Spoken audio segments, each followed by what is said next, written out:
তার ভূমিকা শেয়ার বাজারে ধস নামার বিষয়ে সুনির্দিষ্টভাবে শনাক্ত করা হয়েছিল। বাংলাদেশ ব্যাংকের যেভাবে বাংলাদেশ ব্যাংক থেকে সবচেয়ে সুরক্ষিত থাকার কথা যে প্রতিষ্ঠানটা, সেই প্রতিষ্ঠানকে কীভাবে বিলিয়ন ডলার পাচার হয়ে গেল সেটা নিয়ে এখন পর্যন্ত পরিষ্কার কোনো তথ্য আমরা শুনি না। বাংলাদেশ ব্যাংকের গভর্নরের এই বিষয়ে পরিষ্কার বক্তব্য আমরা দাবি করি।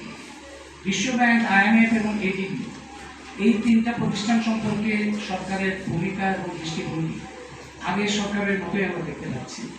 এই সরকারও এই প্রতিষ্ঠানগুলোর কাছ থেকে ঋণ গ্রহণ, তাদের প্রকল্প অব্যাহত রাখা সেই অবস্থানই গ্রহণ করেছেন। কিন্তু আমরা পরিষ্কার জানি এবং এটা জানা খুব দরকার এবং এটা চিত্রটাও জনগণের সামনে উপস্থিত থাকা দরকার যে আজকে ওয়াসার যে পরিস্থিতি, রেলওয়ের যে পরিস্থিতি, পাট খাতের যে পরিস্থিতি, শিক্ষা চিকিৎসার যে বাণিজ্যিকীকরণ, সমস্ত গ্যাস বিদ্যুৎ সহ সবকিছুর যে দাম বৃদ্ধি এবং জ্বালানি বিদ্যুৎ খাতের যে নৈরাজ্য, এগুলোর পেছনে বিশ্বব্যাংক, ADB, IMF এর ভূমিকা হচ্ছে খুবই গুরুত্বপূর্ণ। তো সুতরাং তাদের উপরে নির্ভরশীল অর্থনৈতিক কাঠামো যদি অব্যাহত থাকে তাহলে শেখ হাসিনার সময়ের অর্থনৈতিক মডেলের কোনো পরিবর্তন হবে না।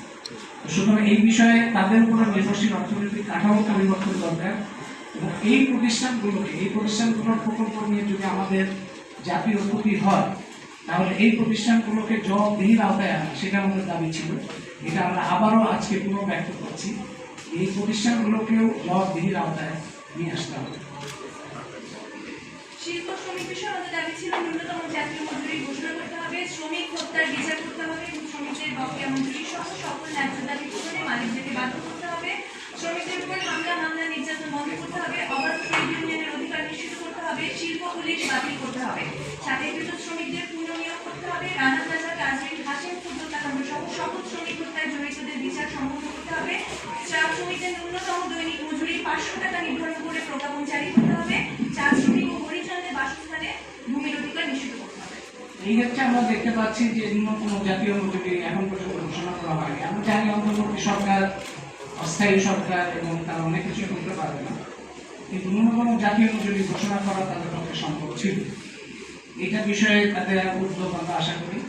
শ্রমিক হত্যার বিচার, যেটা এর মধ্যে আপনারা দেখেছেন যে বকেয়া মজুরির জন্য শ্রমিকদের রাস্তায় নামতে হচ্ছে, এটা আমাদের পক্ষে বোধগম্য না। যে গত সেপ্টেম্বরের শেষে সরকারের উদ্যোগে মন্ত্রণালয় উদ্যোগ নিয়েছিল এবং একটা 18 দফা চুক্তি স্বাক্ষরিত হয়েছে। শ্রমিক, মালিক এবং সরকার তিন পক্ষের একটা 18 দফা চুক্তি হয়েছিল এবং সেই চুক্তিতে বলা হয়েছিল যে 10ই অক্টোবরের মধ্যে সকল কারখানার বকেয়া মজুরি পরিশোধ করা হবে এবং যদি কোনো মালিক এটা পরিশোধ না করে তাদের বিরুদ্ধে ব্যবস্থা করতে হবে। সেটা কোনোটা না হওয়ার কারণে নভেম্বর মাসে আমরা দেখতে পাচ্ছি যে শ্রমিকরা বকেয়া মজুরির জন্য রাস্তায় যাচ্ছে।